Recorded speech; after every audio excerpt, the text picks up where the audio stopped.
A local area network, or a LAN, is a data network that covers a smaller geographic area, typically a small building or a group of buildings. Even your computer at home is a part of your personal local area network. So what does a LAN consist of?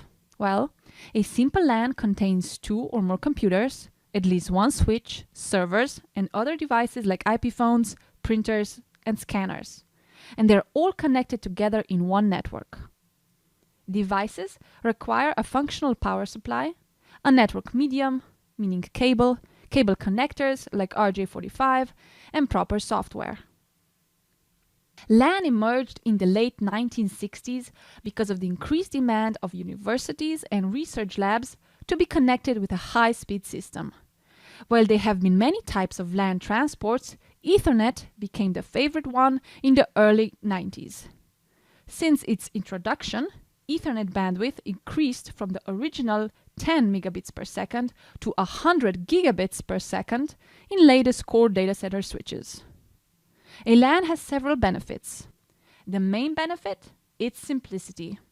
Since LANs usually consist of only a handful of clients, it is easy to understand, implement, manage, and even maintained if set up properly.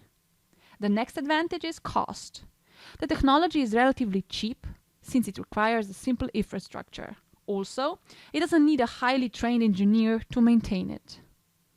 Speed is another advantage, up to 100 gigabits per second. Now you may ask, why is LAN faster than WAN or wide area network? Well, the WAN speed is much slower because of the distance that the data must travel between devices. Another plus side is security. If a single company LAN is not connected to any other LAN or to the internet, the entire network is isolated from any outside invasions, meaning spyware, viruses, Trojan horses, etc. Reduced operating cost is another advantage.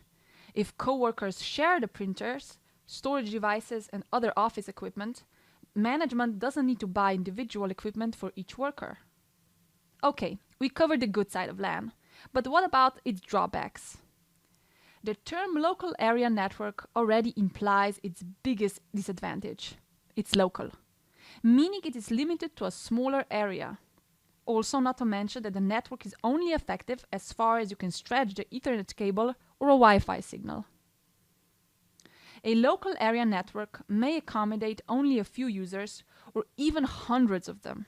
In that case, a large corporate office can use multiple LANs, maybe a LAN on each floor of the building. So why would you prefer to have more LANs over one big one?